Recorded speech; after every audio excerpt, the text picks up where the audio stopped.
Hi, welcome to this Business Executive Series. In this special video, let's talk about how to design or redesign a company. Learning organizational design is so important. This regards whether we are in charge of a business, planning to start a business, or want to transform an existing business. I am Imad Choucair. It gives me pleasure to share with you the outcome of my 12 years of research on organizational theories and design. I'm also delighted to share with you more than a quarter century of experience I spent with the largest and the greatest organizations in the world, including Dubai Holding as Chief Information Officer, Microsoft Corporation as Solutions Marketing Manager, and other leading conglomerates.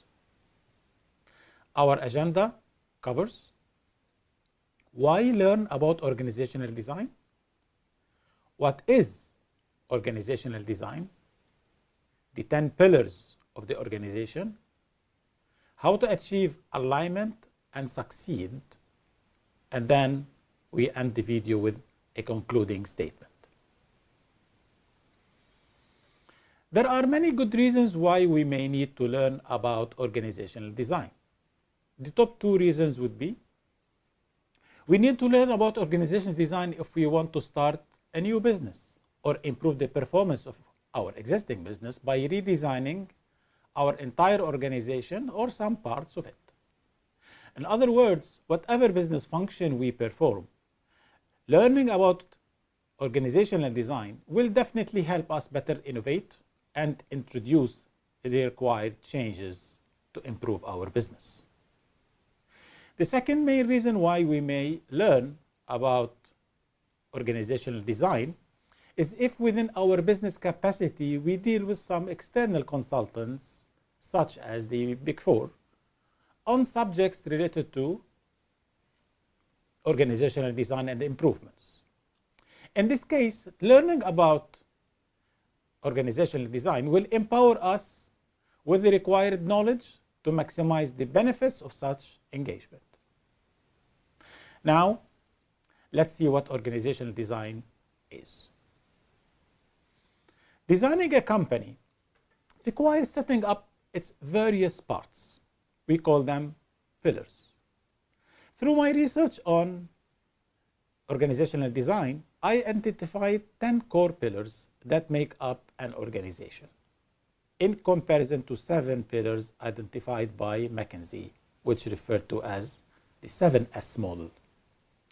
I argue that my 10 pillars model is more comprehensive and modern in comparison to McKinsey's 7S model developed by Robert Waterman and Tom Peters 40 years back in 1980. Now, let's explore each of the 10 pillars of the organization. Business value. If you are getting into a new business, we need to start by identifying a problem or specific market needs. Our company business value will be our unique solution to the problem identified or to the market needs. As it might be clear, the company business value is normally delivered in the form of products and services. To succeed in our business, we have to offer enough value to be able to attract the business stakeholders. If our business value proposition is weak, we might still generate some business, either because of our connections or because of customers might expect some value they end up not getting. We can spot the problem of not delivering enough value when we have low customer retention. So if our business value is weak, we need to get ready all the way until the time comes when we are either forced to close the business or learn how to create enough value before we run out of cash. So, assuming no other serious issues are there, most businesses fail. They do not offer enough business value, or such business value diminishes over time.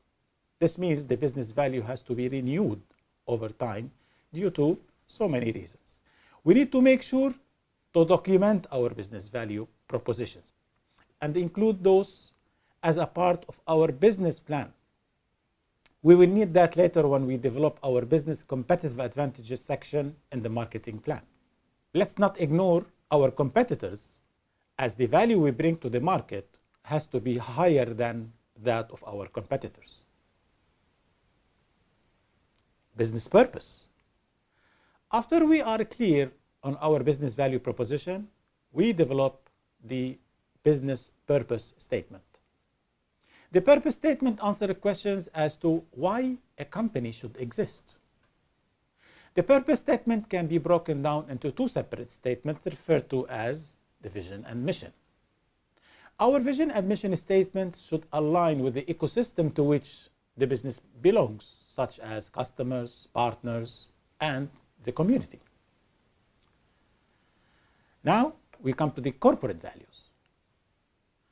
We define the business core values in order to set the principles and the standards that guide the way business will be delivered. We need to ensure each employee in the company lives the values we set. We select the values as the business requires, but such values has to align with our personal and community values. Now we come to business strategy. Let's talk business strategy. Our business strategy is our company's plan for winning. A business strategy consists of a number of sub-strategies, such as financial strategy, marketing and sales strategy. Strategy also includes a corporate strategy. A corporate strategy is the plan on how to create synergies among the various functions, especially when the business is diversified. Partner strategy, in case we plan to sell through partners. IT or technology strategies, HR strategies, and of course, strategy may include additional strategies as well. Research shows that more than 80% of organizations do not have clearly documented business strategies. According to Norton and Copeland, the guys who worked on the balanced scorecard, strategy and strategy execution accounts for more than 70% of the reasons why companies do not meet their objectives. Following the strategy, we come to the business model. In alignment with the business strategy comes the business model. A company's business model is the strategic approach we adopt in order to generate business value. In other words, the business model represents the methods we intend to use to deliver the value and sell our products and services. For example, e-commerce is one type of business model, whereas brick and mortar is another model, and both may sell the same product. A company might adopt more than one business model. However, specific measures have to be in place to ensure a consistent customer experience. Non-integrated or diversified business models may negatively impact the overall interactions with customers. Omnichannel integration is achieved when an integrated approach is adopted across the various business models to provide customers with one common experience. I argue that only a few companies are able to succeed in integrating their business models, and they are able to deliver that outstanding customer experience. In summary, our business strategy and the business model we adopt are the most important pillars in the organization, as they set the building blocks of the other pillars. Now we come to the organizational structure. Organizational structure refers to the formal and informal relationship of the members of the organization and how they are grouped into specific functions. Organizational structure follows the contingency theory, as there is no single best design of an organizational structure, as each type of design may provide different set of benefits. In other words, there are multiple options for designing a structure, all should be able to achieve the company's vision and objectives. There are many dimensions that describe the structure of an organization, which include differentiation, integration, centralization, and formalization. Differentiation refers to how much the organization is divided into different pieces or functions. Integration refers to how much the furthest parts of the organization are coordinated with each other. Centralization refers to how far up the hierarchy a decision is made, referred to as or known as span of control. Finally, formalization refers to the rules and the procedures that governs the standard procedures and the decision-making process, including the delegation of authority and the power distribution. Okay. There has been much research as to if business strategy follows the structure or the structure follows the business strategy. In my 10 pillars model, and in the case of normal businesses, I recommend the structure to follow strategy. Now we come to corporate culture. Corporate culture refers to the beliefs that determine how our employees and management handle outside business transactions. A company's culture is derived from the values in place. The CEO and the leadership team will always have the biggest impact on the culture of the company, and that may last for so long and is normally hard to change. The culture in an organization can be a strength or a serious limitation. Put in the comments how you describe the culture within your organization and how that is contributing to the performance of your organization. Now let's come to the organizational competencies. It is about our employees and their skills, knowledge, and leadership abilities to create and deliver business value and execute the strategy. A competency matrix has to be prepared as a part of the HR strategy and includes the competencies required by each employee as a part of his or her job function. The competency matrix should include proper measurement of the current skills available, the gaps, and the plan to acquire those required and available competencies. Feel free to put in the comments below if your business has documented competency metrics. As we mentioned, most businesses really do not have such matrices. Organizational resources. Harvard refers to this as organizational resource architecture. This pillar is about our organization's ability to effectively and efficiently use the company's resources in order to run the business. Our company resources include our employees, assets, budgets, business relations, and any other type of resources.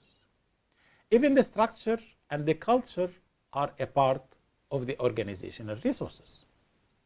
So, this pillar is about the level of efficiency achieved while consuming resources in order to run and to grow the business. This brings us to the last pillar, systems policies. Depending on our type of business, we define the systems and policies required. Systems include the definitions of the business processes and their automations. So, IT is here. The policies, on the other hand, are the control processes. Control is important in order to avoid mistakes and manage risks and corruption. Organizational design is complex and deserves our highest attention. A well-designed organization is an aligned organization. Without a proper alignment among all the pillars of the organization, it will be too hard to succeed. My entire doctorate dissertation project is about organizational alignment. So if our objective is to design an organization that performs well, before we begin, we should have the knowledge and experience. Most importantly, we should have the willingness to change. Unfortunately, many CEOs still assume the last 100 years of research and experiences in the field of organizational theory and design do not apply in their case because they are different, or they claim they have tried such principles, but those principles do not work for them. The problem is not in any of the organizational design theories, but in their companies not being able to change and develop due to reasons most of the time are related to them, the management team. If you by now feel overwhelmed, this is normal. Organizational design is a complex task. A well-designed organization lives, generates economic value, and contributes to the well-being of its owners, employees, customers, and the entire economy. If you require my assistance in designing or redesigning your organization, here is my contact details. Please feel free to share your feedback and mention the topics of your interest for me to consider in the future. I hope you enjoyed watching this video. Meanwhile, stay safe and successful. Don't forget to like and share the video if you don't mind. I'm Imad Choucair. See you in future videos.